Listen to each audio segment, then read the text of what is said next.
नमस्कार दोस्तों, आपका फिर से स्वागत है हमारी इस नई वीडियो में नए श्लोकों के उच्चारण के साथ। परंतु श्लोकों के उच्चारण से पहले वही ज्ञान की बात, वार्तालाप, वो सब चीज़ें जो हम करते हैं उनकी शुरुआत। आज एक अलग सा जो क्वेश्चन है लोगों का सनातन धर्म से जुड़ा हुआ, और मेरे भी बहुत करीब है वो चीज़, तो मैं उस विषय में आपको बताऊंगा।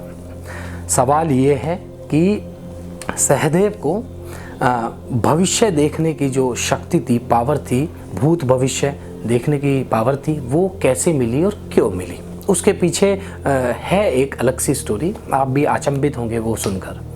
तो स्टोरी ये है कि जब सहदेव के पिताजी, पांडवों के पिताजी मृत्यु को प्राप्त होने वाले थे, क्योंकि उन्हें श्राप था कि वो आलिंगन नहीं कर सकते, कुछ इस तरह की जो विधि थी वो उस विषय में मैं अलग बताऊंगा।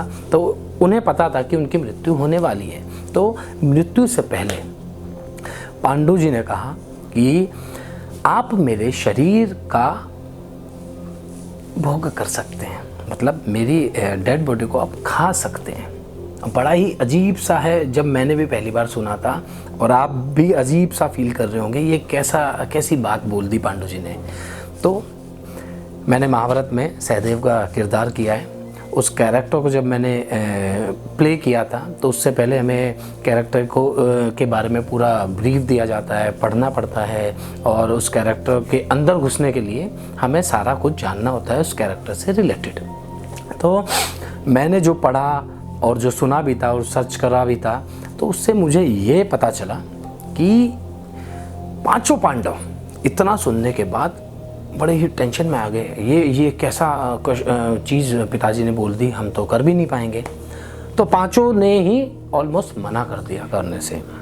तो पांडु जी का दाह संस्कार किया गया। अब दाह संस्कार करने के उपरांत हर किसी मनुष्य के अस्थियां बच जाती हैं। कई बार क्या होता है कि शरीर का कोई हिस्सा बच जाता है।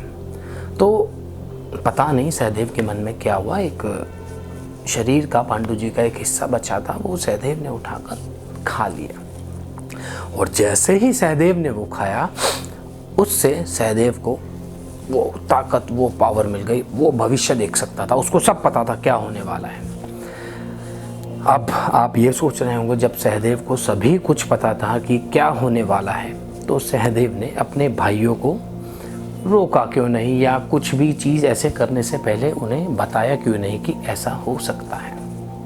तो क्वेश्चन यहाँ उठता है, भगवान की लीला।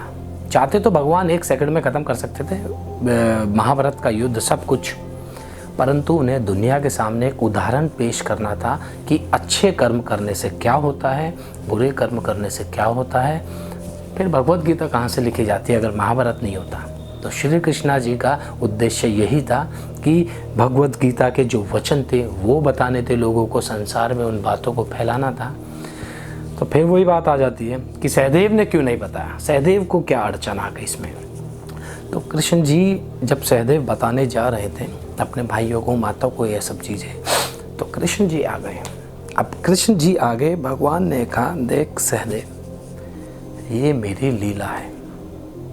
तो सहदेव को कहीं ना कहीं तो ज्ञात, अब इतना भविष्य देखते ही सहदेव को पता चल गया था कृष्ण कौन है, भगवान विष्णु के अवतार हैं। तो सहदेव ने पूछा कि क्यों। कृष्ण ने कहा कि ये मेरी लीला है, मुझे एक एग्जाम्पल सेट करना है, उदाहरण देना है मनुष्य जाति को, तो आपको बोलने की ज़रूरत नहीं है।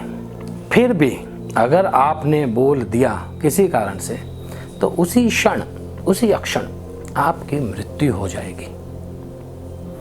तो सहदेव ने कहा, मैं ऐसे तो अंदर घुट घुट के मर जाऊंगा, मैं चीज़ें मुझे पता है, मैं कर नहीं सकता। तो कृष्ण जी ने कहा कि जब तक तुझसे कोई भी एग्जैक्ट क्वेश्चन नहीं पुटअप करेगा, तब तक आप उस चीज़ के विषय में नहीं बताओगे।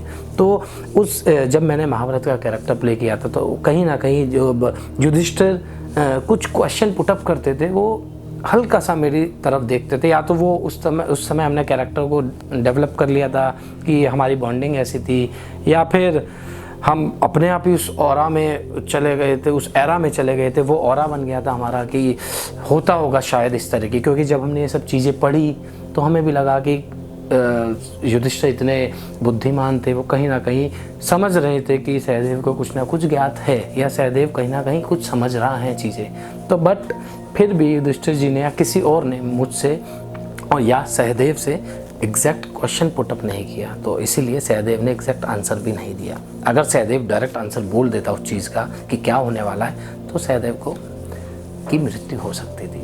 तो ये कारण था कि सहदेव को इस तरीके से, इस वजह से भविष्य को देखने की शक्ति प्राप्त हुई। और ये दूसरा आंसर भी था कि सहदेव ने क्यों नहीं बताया कि ये सब होने वाला है, वो उसके पीछे श्री कृष्ण जी थे, उनकी लीला थी।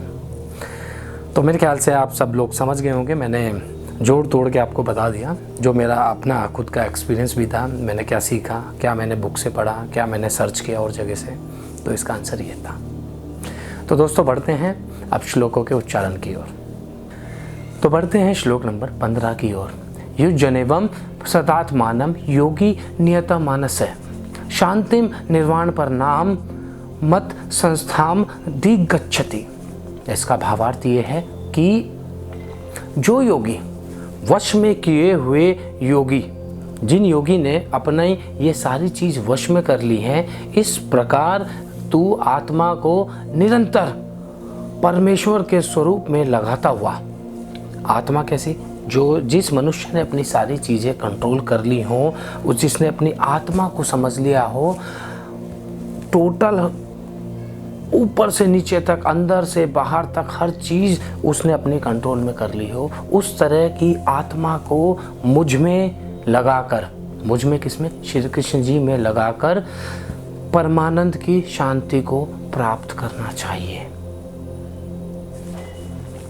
तात्पर्य है कि जिस मनुष्य ने सारी चीज़ें अपने कंट्रोल में कर ली हो, वो आत्मा, अब वो मनुष्य अपनी आत्मा को समझ चुका हो, अपने आप को जान चुका हो। क्योंकि जो मनुष्य अपने आप को नहीं समझता, उसे आत्मा और देह के बीच में अंतर नहीं पता होता।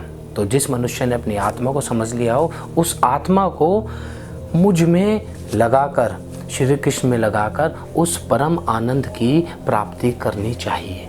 तो बढ़ते हैं श्लोक नंबर 16 की ओर।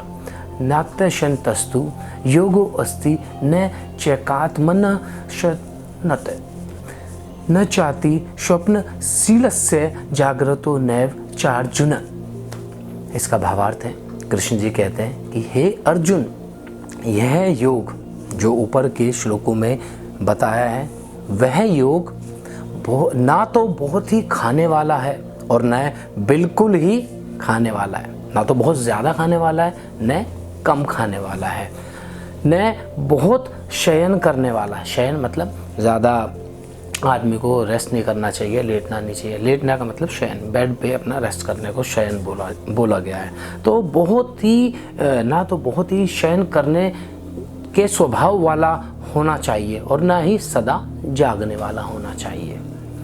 बड़ा सिंपल सा तात्पर्य है कि जो भी ऊपर के योग बताए गए हैं, उस योग को ना तो उस योग के अंतर्गत ना तो बहुत ज़्यादा खाने वाला होना चाहिए, ना बहुत कम खाने वाला होना चाहिए, ना ज़्यादा सोने वाला होना चाहिए, ना ज़्यादा जागने वाला होना चाहिए। तो इस योग के अंतर्गत ये सब चीज़ें आती हैं। तो बढ़ते हैं श्लोक नंबर 16 की ओर। तो बढ़ते हैं श्लोक नंबर 17 की ओर। युक्ताहार विहारस्य युक्त चेष्टस्य कर्मसु युक्त स्वप्नाव बोधस्य योगो भवति दुःखा। कृष्ण जी कहते हैं कि इस तरह का योग यथा योग्य आहार विहार करने वालों का और कर्मों में यथा योग्य चेष्टा रखने वालों का और यथा योग्य सोने तथा जागने वालों का ही सिद्ध होता है। और यह योग दुखों का नाश करने वाला भी होता है। इसका तात्पर्य यह है कि जिस मनुष्य ने अपने सोने जागने की क्रिया पर, उस योग पर कंट्रोल पा लिया हो, जिसने अपने खाने आहार विहार, खाने और पीने की चीज़ों पर कंट्रोल कर लिया हो, उसने ये सब करते हुए उस योग की प्राप्ति कर ली हो, तो इस तरह के योग प्राप्त होने के बाद मनुष्य के संपूर्ण दुखों का नाश हो जाता है। ऑब्वियसली बात है, जब आप सारे योग पर कंट्रोल, सारी इंद्रियों पर कंट्रोल कर लोगे, सभी चीज़ों पर कंट्रोल कर कर आप उस योग में कहते हैं ना स्पेशलिस्ट हो जाओगे, तो जब आप इतने बड़े स्पेशलिस्ट हो जाओगे तो दुखों का क्या कारण आपकी लाइफ में? दुख तो आपको दिखाई भी नहीं देगा। जब आप हर चीज़ में मंझ जाओगे तो दुख आपके आसपास भी नहीं फटकेगा।